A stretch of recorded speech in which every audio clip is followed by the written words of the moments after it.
So what is the issue at the heart of this tussle between Google and Indian app companies? Well, the issue is very simple. The issue is about money, or the amount of money that Google actually charges the Indian app company. Basically, we need to understand that Google owns every Android mobile phone in the country. And Android phones control 94% of the market share in the country. Because Google owns Android, Google owns access to these mobile phones. Anybody using a mobile phone has to use one, the OS, which is Android. Second, if they have to download an app, they have to use Google Play Store.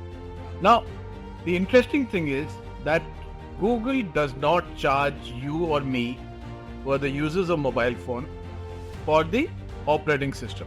This is very different from, say, the laptop world. In the case of laptops or desktops, we pay for the operating system. Even if the operating system comes bundled with the machine, we pay for the apps like Microsoft Office separately, we buy them.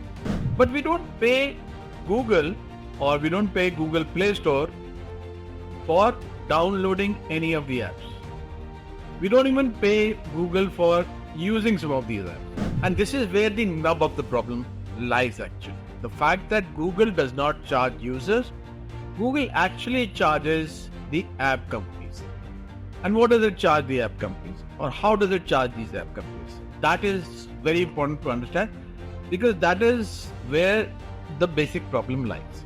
Whenever we use an app and we make a payment to an app company, suppose we are using Urban Clap, and we pay a plumber for his services. That payment system in this case would be what is called as GPPS, or Google Play Billing System. Basically, what Google used to do was that every billing in the app would go through their billing system. And Google will charge anywhere between 15% to 30% of that billing. Now, this is very high. Basically it's a commission on, because Google is not doing anything. Google is not providing that plumber. Google is not paying that plumber. Google is not even making that app. Just because Google has control over access to mobile users, Google was charging this high commission rate. Now, Indian app companies realized that this was too high, and they were all this was basically going from their margins, and they felt that this was an abuse by Google of its monopoly power. So they went and complained or appealed to the Competition Commission of India, which is basically the regulatory body which monitors abuse of monopoly or competitive power by companies. This was sometime in 2020-21 that these companies approached CCI. This is not the first time that Google has faced anti-competitive measures by CCI. So Google understands how CCI works, and Google understands not just how CCI works. Google, as a digital platform, understands the legal system across the world very well, because it is a dominant player in almost every category that it plays in. It's a dominant player in search, it is a dominant player in advertising, it's a dominant player in YouTube, it is a dominant player in a lot of categories. So it understands how competition laws plays out. So now what happened was, when these app companies went to CCI, CCI in its infinite wisdom asked Google to offer options to its billing system.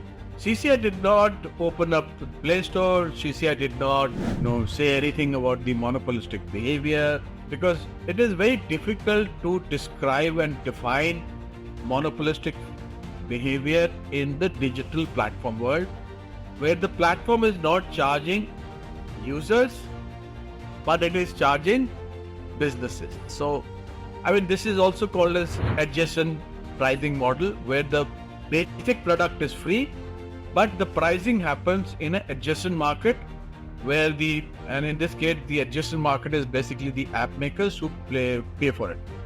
So, when CCI told Google to offer options to its payment system, Google basically went back and created a new payment system called the UCB, and user choice billing, wherein it offered billing to other UPIs, other than Google Pay, and it also offered a third option wherein the payment was not happening inside the app, but if you wanted to make a payment, if the user wanted to make a payment, he could choose to exit the app and go on the browser and make the payment on the browser. Now the app companies realized that they have been basically bested by Google, and they went to Supreme Court. Google said that they refused to pay these high margins or commissions that Google was charging. They refused to accept the way the new billing system was working. Google said that if you do not meet the conditions or comply with the conditions of the Play Store, you will be delisted. So they went to Supreme Court, and they asked Supreme Court to basically stop Google from delisting them. February 9th, the Supreme Court said that they will not give any stay on delisting by Google. Now this is where the ranks and file of these. There were many Indian app companies which was part of this consortium. There were some 200 apps, and some of them, of course, were owned. One company owned multiple apps. But after February 9th, Google started delisting these apps. Now the app companies realized that once you're delisted, you have basically lost your users. Because if you're delisted, you cannot be part of the upgrades or updates.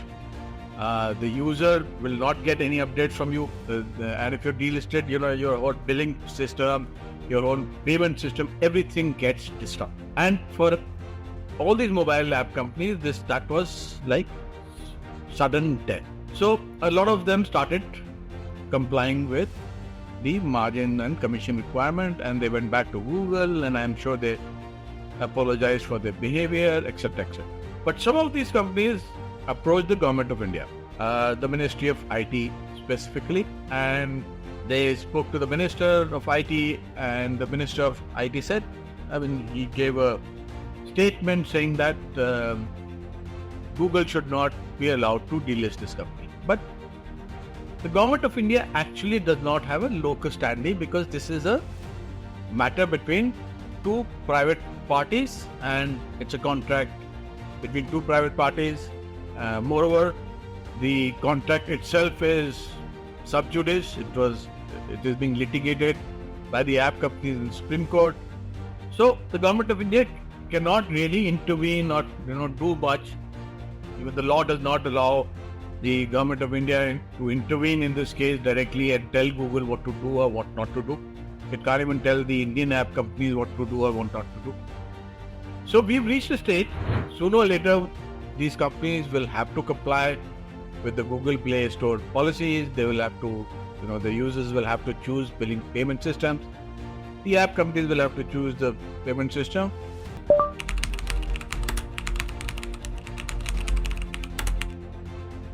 Google Play Store is, as I told you, is the de facto access point for all app companies to be present on a mobile phone.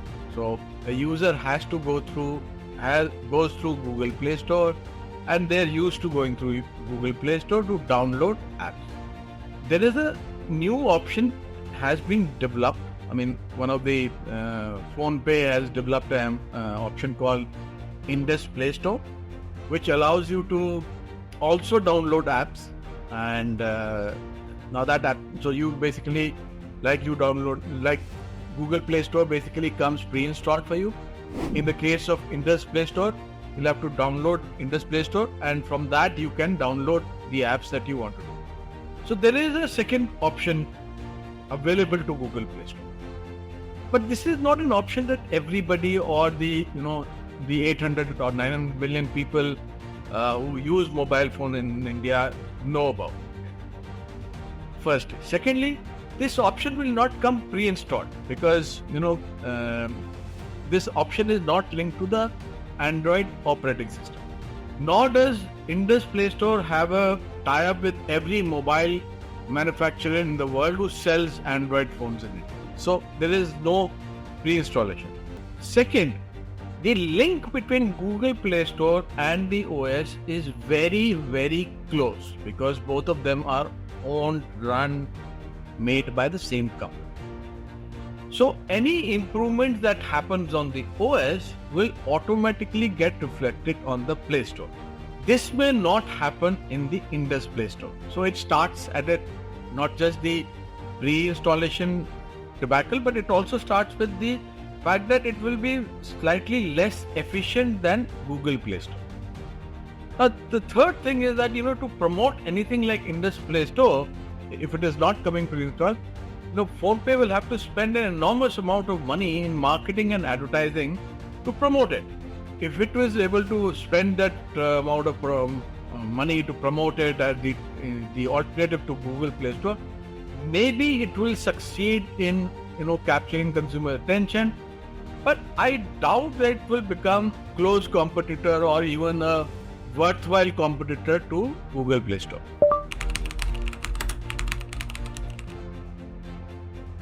Now that the Supreme Court has basically denied an appeal or even a stay to the Indian app companies from being delisted, Google has everything in its power to delist them. Okay? It may or may not listen to Government of India. It may politely nod acquiescence to what Government of India says, but there is nothing in the law which prevents Google from delisting this company.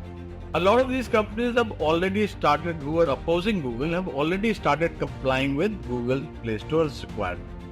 So there is already a fissure between the ranks of the Indian app companies. So, Google has basically broken the consortium that was against its practices. It is unlikely that the Supreme Court will ever come out with a decision that will overturn the rules of businesses as it applies to digital platforms. For that, the only way is that, the Digital India Act, which hopefully the Government of India will pass, which will try to control some of this monopolistic behavior of digital platforms.